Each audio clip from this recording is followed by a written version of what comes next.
ada bilisummaa Oromoo illee miti deeggara Abiyyi illee miti. Isin warri deeggartoota wanni beekuu qabdan ka waraana ka uummata fixaa jiru Abiyyiif marroo. Waraanni mootummaa ka Abiyyi hoogganamu fi waraanni adda bilisummaa Oromoo ka marroon hoogganamu yoo wal barbaadan bosonatti bayanii uummata miskiina irraa kophatti bayanii abbaan injifate injifachuu. Abiyyi illee akka waan waboo iyyaan hin argine uummata miskiina rukutu. Tokko jira. Gilee waraanni Abiyyi kanarraa gole waraanni jaalmarrollee dhufe uummata keessa deemee uummata unkura jara keenya itti galee. Guyyaa waraana mootummaatiin uummanni du'aa oola. Halkan uummata waraana marrootiin uummanni du'aa oola. Dhugaan jiru kana.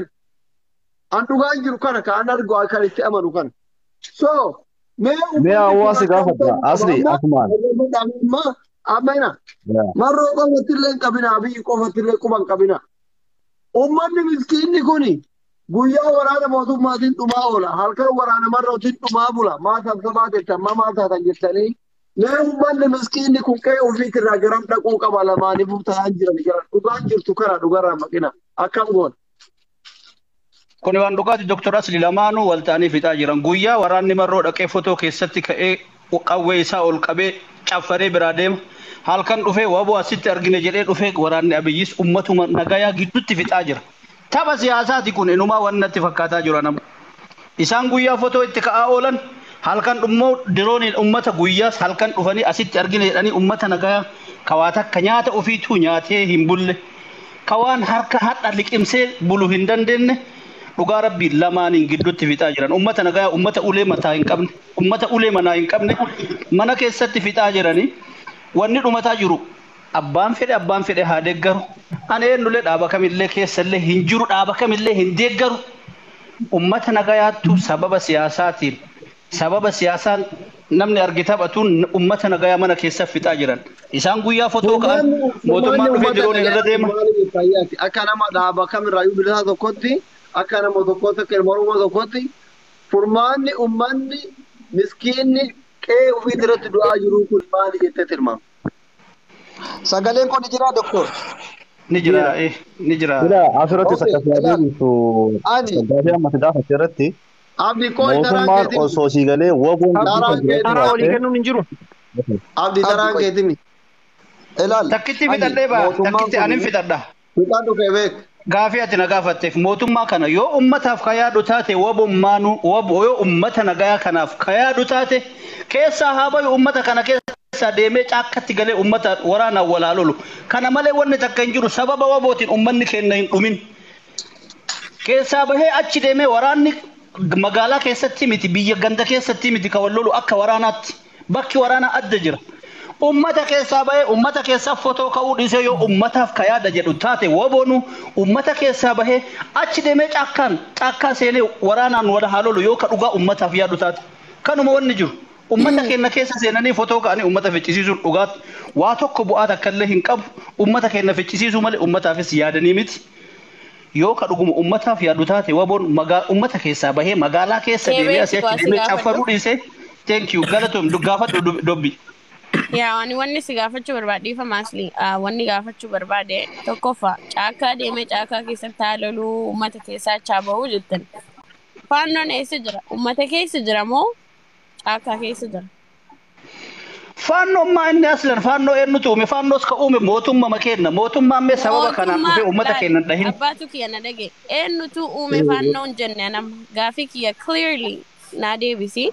Awanni si gaafadhe faannoon uummata keessa jira moo biltsiginnaan uummata Oromoo keessa galtee Oromoo fakkaattee jirti moo gabbaatee caakkaa keessatti achi baatee achi jirti? Kana naa deebisuu hin dandeettaa? Kana ani bar carraa isa dhumaas hin jedhamee faannoonis yoo faannoonis waliin jedhan faannoonis waboodha akka jedhee magaalaa dhaayiban. Oromoon kenna yoo namni waan takka dubbate wal jala yaana yeroo hedduu wal jala yaana gaafa sin jedhu faaktii lafa jiru dhiisnee faaktii lafa hin jirretti fiiguu amma asliin gabbahee yoo wanna takka dubbate asliin dubbate maaf sappoortii isa godhuu hin qabu. Waan lafa jiru waan dhimma Oromoo waan Oromummaan qabdu dirqama mataa kennan hundu bahuu danda'u qabna. Faannoon eessa jira yeroo ammaa kanatti? Ummata keessa jira moo biltsiginnaan ummata keessa jirti moo gabbaatee caakkaa keessa jirti? Yoo caakkaa keessa isaan jiraatte, okay, waboon dhaqee achitti haa lolu yoo isaan caakkaa keessa jiraatan. Garuu caakkaa keessa hin jiran isaan ummata Oromoo keessa jiran. Oromoo fakkaatanii nu wajjin nyaatanii nu wajjin dhugutti jiran. Gaafa waboon dhufe immoo wobotu ficcisiisee jechuu akkamitti dandeetta? Afaan guuttatte halkaniif guyyaa gabbahanii bosona keessa bulu jiran. Gaafa nyaatee dhufnee siree gaarii kophaatti waliin baafannee dabarama. No, kophaatti wal baafatu waan jiru. Okay, gabbahanii isaan achitti wal haawannoo jedhanii, right? Akkamitti gabbahanii? Waboon bicha yoo caakkaa jiraate, faannoo yoo ummata keessa jiraate, ummanni kadhumu jiruun kabiroo kaasii gaafa waboon seene waboon itti quba qabama. Akka kennaa nyaatanii dhugaatiin hin jiran waboo si jammar. Birri asiin erginee fi ergine ummata fi meeshi amma kaasliititti waan jedhu na harkaa bade mee egereen ummata kennaa maali? Ummata keenya lachuu keessa jiru jettee bar. Duruma asli Dobbi gaafii gaafadha. Dobbi gaafii si gaafadha. Abdii eekoy. Asli gara lachuu keessa jiru jette, right? Achi supporting godha. Akka nama supporting hin goone takkatti siyaasaan rakkina ni qaba. Ummanni Oromoo dhumu jira. Sababi maali? Siyaasaadha. Right? Hega sababi siyaasatiin dhumatu jiraate. Kara lachuu hega supporting goone. All you can do is gabbaate ummanni dhumatu jira akka ummanni dhumanne, right? Gattaati taki mariyadha. Mariyoo dadhabdan akkaatu jette achi bahaati. Raasatti wal baafatti barbaadan wal fixa. Galami. Simple as that. Jechuudha malee mee gaafii si gaafadhaan Dobbi. Keessa hin jirretti qoyabdee. Akka nama lachuu keessa hin jirretti quba wobatti qabdee yookaan abiyyitti qabu miti. Hin qabne. They are the problem. Gaafii si gaafadhe amma isin warra deeggartoota gaafii gaafadhe malee ani kamittuu quba hin qabne. Ani ka itti ama. Gaafii si gaafadhaan. Abdi callisuun beektu. Gaafii gaafachuu ni barbaade Dobbi gaafii asumarratti waan amma isin jettu kan Iyyee. Kophaa Maaltu ta'e. sirsi amansiisa? Maaliif miliyoonaan jette waraanni adda bilisummaa Oromoo hoogganaa Marroodha. Faannoo ta'ii jinnijaan ta'ii haga waraana eenii kamuu ka Itoophiyaa jedhamu kana ajajaa ol'aanan Abiy. Iyyee. Waan kana faannoo fi milishaa Oromiyaatii fi milishaa naannoo hundaatii fi haga Yuhaayilii fi Uumamumeen መንግስት ሰራተኛ እንደሞት ኮንትሮል ካጎዱ ደንደው አብይ ቆፋ ዮ አብይ መሮሮ ወንጀላኒ ዱማትን ኡመተ ከነራ ሂዳበት ዮክዮ ወርሞያን ዮክዮ ወሊገላን ጣበት ካራፊ ከተቡ ካፉ ጃሪኩን ዮምነ ወልጥ አገርፊሉ በርባደን ገበሄ ኮቱ ዮ ዲረታቴ ቢካ አከናቲቲ የሮ አከናቲቲ waliibaane humna wal garsiisna ka woboon jedhu yoo taate Abiy Ahmed yookaan namtichi faannoo oofu kuni sigale faannoo oofu kuni itti agree godha moo disagree godha in eeyyamamoon eeyyamu achitti yeroo sanitti like lubbuu qabaatee achi dhaabbatee woboo wajjin gabbahee namarraa achi laba like akka sabni dhumatu fedha Abiy, right? Jala marro jala garu kijiban fed oso marron ani kunno bosona sololo jira kootu dhiirataatu jedheeni Abiy gowwaadha hin dhaqa tana fudhadha hina nama jaalachuun waan biraati kijibuun haraama jala kenna Abiy gaafatu kootu jetteenu hin dhaqe kophee ofii kophee godhate jara kenna hinaan marro irra jaaladha Abiy hin deeggaru beek jaalachuun deeggaruun garagara jaalachuun deeggaruun garagara Ozo marroon Abiy mee ati dhiiraa inuu cidhaan qabda. Bosona sololo jira kootu jedheeni Abiy faaraan hin dhaqa. Fudhadhaa kana. Mee isin deeggartoonni woboo marroo diimaa kophatti bahee haa waamu. Abiy haa hafu. Kijibaadha asliin inuun beeku iyyuu amala Abiy. Ani gaafa Tigree jarri walumaan sana arge obboleewwan gaafa Oromoon guutuun Tigree deeggaraa turte ko'an Abiyyiin ni jibba garuu Abiy jedhu nama jedhee isinitti ani dhugaan nama jibbulee dhugaa isaa hin awwaaru. Kana fudhadha. Asli. Isaatiif xiinxalaan siyaasaa. Waa'ee Oromoon ilaallata jedhee halkanii guyyaa waan kana irratti hojjetu maaltu uummata kanaaf bu'aa buusa jedhu. Namni uummanni miilee isa dhaggeeffatu. Furmaata lafa kaa'ee jira waan uummata Oromoo kanaaf ta'a jedhee dubbate duraanis hojiin argisiisee kan beeku yaa uummata kiyya. Waca tiisaa nuti waa'ee siyaasa Jawaariin caala yookiin siyaasa Jawaariin caala waan uummata kanaaf ta'u hin beeknu laalla. Warra asirra jiru kun warra asii wacinu.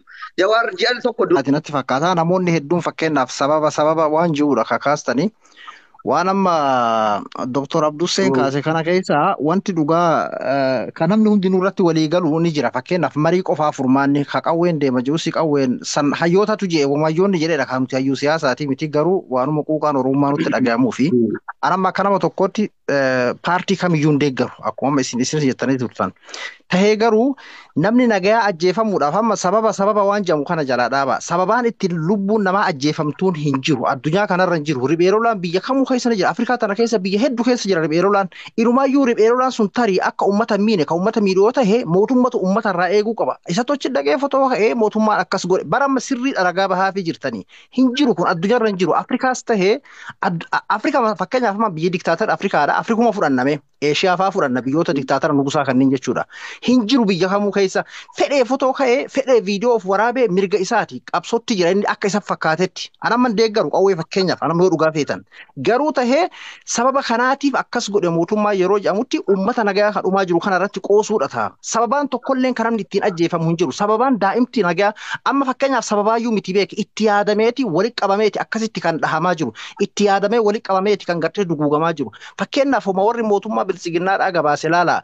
Aanaa tokko guututu buqa isin hundi aanaa keessa dhalattan qabdan aanaa tokko keessa ganda meeqa gandi 19 guututti Oromoon keessaa filameeti kan buqqa'e kan dhumaati irraa hafe jechuudha. Ruubuun takka dhumeeti yookiin cinaan tokkoo fi ruubuun akkasitti guututti kan buqqa'eera jechuudha. Kuni waan sababa achitti fotoo ka'e asii ka'eemi. Ifaa bilisatti caffee irra taa'anii fakkeenyaa fi qurxummii balleessuu hin dandeenyu bishaan jalaa gogsinaa ifaa bilisatti labsatan waan addunyaarra hin jirre. Afrikaa tana keessa ribeerolaan biyya hedduu jira. Kan akkana osoo hin ta'in kan uummata nagayaatu butee mallaqa irratti gaafatu faadhatu jira. Afrikaa tana keessa biyya hedduu keessa jechuudha. Kuni waan hin jirretu uummata keenya irratti gadi bahe malee waan akka isin amma namni tokko amma sababaa kaayeetiin achi fotoo ka'ee achitti halkan akkas ta'ee guyyaa akkas ta'ee akkamiin lubbuu namaa irratti kun jedhama. Yoo namaaf sagalee tahaa kan jedhamusi namni nagaa hin duwiniidha malee yookiin ammoo waboo hidhachiisii waboo hiikachiisii sannuun galchu waa'een sanii jechuudha. Fakkeenyaaf amma namni hedduun yookiin ammoo hayyoon illee callisanii amma fakkeenyaaf waa'ee callisuu Jowaar ammaan waan jecha Abdusseen jedhe keessaa kanaan tahini Jowaar callisuun Jowaar paartii fakkeenyaaf amma akka durii miti Jowaar callisuun isaa sirriidha. Yoo inni dubbate dhumaatiin yookiin kan biraatu dabalamuun mala amman tana kan biyya bulchaa jira ufiin jedhu kan namaaf hadooddi hin qabne kan jumlaadhaan nama haxaawaa jirudha. Gaafa sababaa namoonni akka Jowaar kun dubbatan namoonni dhageettii qaban kun dubbatan dhumaatiin ni dabala. Sababaa ittiin dhumaatii kana fakkeenyaaf Wallagga qofaa mi Oromiyaa godina hunda waliin gahan barbaada waan ta'eef saniifidha kan callifameef fakkeenyaaf Jowaarfaa kan isaan callisaniif jechuudha.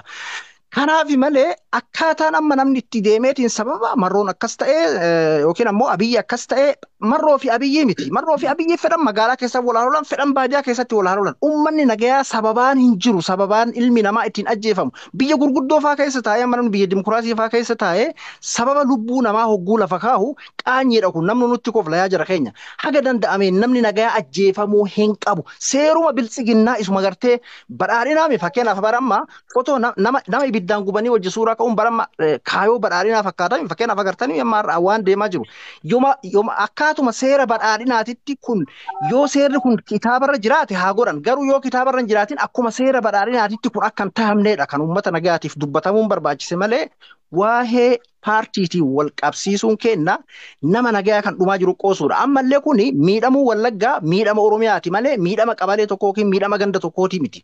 Miidhamuun Shawaadhaa miidhama Oromiyaati. Kuni qabaleen takkattiin Oromiyaa irraa alagaadhaan saamamta jechuun xiqqeenya Oromummaa irratti kan xiyyeeffatani malee isaa yookiin Wallagga Shawaa jedhaniiti miti jechuudha. Isaatu qabaleen takka saba bal'aa kanarraa fudhatamte jechuun xiqqeenya Oromooti kun tuffii Oromooti xiqqeenya Oromooti malee waan alagaan duraan gartee yaaluudhaaf karoorfatee sodaate kun waan afaan Oromoo beekuuf waan nu keessa jiruuf waan godhaa jirudha. Faanoo san eenyutu hooggana yoo jenne waan paarlaamaa irratti jedhamaa turan ni beektan hundi keessan jechuudha. Humna gartee biyya kanaati bakka feenatti erguudhaaf Oromiyaatti erguuf Sumaaletti erguudhaaf naman gaafannu hayyaman gaafannu jedhan gaafa Tigraay keessaa haa ba'u Ameerikaan jechaa turte isin hundi keessan hundi beektan. Haala akkanaa ka deemaa jiru kana keessatti sababan kaayinaa akkuma gartee Jooharuu jedhee lubbuun nama nagaa du'uudhaaf sababa tuuluun hin barbaachisu. Namni nagaa hin du'inii qofa kan nurraa barbaachisu. Kana na fakkaatan kabaja qabaachuu fi qabna nama du'u jiru kanaaf. Lubbuu nama bara aayyoo akka xiyyaa fi teessanii kan gartee waggaa 70 80 90 kan du'aa jiru. Daa'ima waggaa 2 3 kan du'aa jiru. Haadha ulfaattu karatti du'aa jira. Jaarsa waggaa 80 90 kan du'aa jiru. Aayyoo fi aabboo keenya irratti tilmaama fudhachuudha qabna malee godina keenya geenne jenneeti. Abdu waan tokko dubbanne waan dura darbe tokko dubbachuuf furmaata tokkotti daqiiqaa tokko kenna dhume. Furmaata wayii maaltu ta'a? Biyyattiif yookiin uummata irraa maaltu kan jedhu dubbadhu. Nuti kaa jenne nuti amma du'a nama jumlaan dhumuu irratti keessattuu haawwata abboota biyya keenya jiran ummata miskiina waa tokko hin beekne waa'ee siyaasaa hin beekne irratti qoosuu osoo qoosuus miti qoosaallee hin jirru. Furmaanni maaliidha koo? Hayyoota tartiimoo qabsoo siyaasa Oromoo kana baasantu callise. Warra adda duree qabsoo Oromoo turantu callise. Mee nuti wallaalaan kun garam deemnaa akkam goonuu? Hayyoonni Oromoon qabdu maa callisanii nuhoo akkam taanuu dhumaati kunoo akkamitti hawwa. Beeki amma waa'ee makanaa keessa sesseenuu yoo osoo hin taane amma nuti marroon akkas tahee fotoo ka'ee yookiin ammoo abiyyi akkas tahee dirooniidhaan sababa sanii sababaa miti sababni hin jiru. Itti yaadamee kan godhamaa jiru. Sababa wanti jedhamu tokko bara fakkeenyaaf an aslii jedhee darbadhee abdussee dha'u jechuudha. Baruu waan akkasiiti. Sababa akkasiiti amma kan itti yaadameeti duguugamaa kan jiru. Itti yaadamee faannoo fakkeenyaaf baay'ee faannoon achirraa ka'ee osoo shimalis quban qabne dhiifama malee naa godha maqaa namaa dhahuudhaa fi osoo mootummaan Oromiyaa quban qabne osoo biltsiginnaan Oromiyaa quban qabne akkanumatti calluma jeetuma dhufee seene hogguu qabalee takka qabachuu hin danda'u maa wal somna fakkeenyaaf Tigraay amma akka isaan irraa of duuba deebi'uu hin dandeenye hagam of duuba haa deebi'amu jedhaneeti warra biraa lafate faannoon deemee Tigraay fuula deemutti jira achirraa deebi'eeti fakkeenyaaf abbaa ceheeti Oromiyaa keessa seenee uummata guutuutti ana kan ajandaa godhachuudha. Amma fakkeenyaaf warra sagalee ta'aa jiru kanallee ceemuu hin qabnu. Maaliif iyyuu tanumatu iyyuu tanatu sagalee ta'uudha. Ka furmaata akkamitti tahama kan jedhamu fakkeenyaaf ni dubbatan hayyoonni fedhan araarama haa ta'u fedhan ammoo lakki ebalu haa badu haa murteessanii sun hayyoota jala deemna. Garuu nuti iyyuma tanatu furmaata jedheetii yaadaan akka nama tokkootti. Iyyuu furmaata. Abdu galatoome mee takka dubbatee hawaasa keessa hawaasa qulqulluu keessa fakkeenya sii kenna. Mana aslii diinni kiyya seenee mana aslii keessaa yookaan attaaku godhu ta'e yoo mana kiyya nara dhahu ta'e. Irratti kalee fideen gadda TV irratti haasa'uu turanii Oromoo Wallagga keessatti uummata Amaaraa fixaa jirtii jedhanii haasa'uu turanii arraan tana garuu tiwutara irratti itti barreeffataniiti waan hunda qopheessanii Oromootu Amaara fixaa jira jedhanii hatta suuraa uummata keenyaa qabatanii achirratti sagalee ittiin tahataa jiranii jechuudha. Achirratti itti addunyaatti dhaggeeffataa jiranii jechuudha. Nuti feesbuukaa, tiktookii waan nuti irra gallakkisnu hundarratti waan takka mootummaan nu agartu hin jirtu. Mootummaan sagalee teenya dhageessu hin jirtu. Dhuga mootummaan hundi akka Oromoon miidhamaa jirtu, akka Oromoon dhumaa jirtu ni harkanii quba qaban. Garuu akka Oromoon bilisoomtu mootummaan tokko addunyaan takka tafeetu hin jirtu jechuudha. Saniifuu obboleeyyan kiyya gara tiwutaraa yoo qabaattan yoo hin qabaatin buufadhaa deema gara saniinis irratti hirmaadhaa uummata keessaniif sagalee tahaa.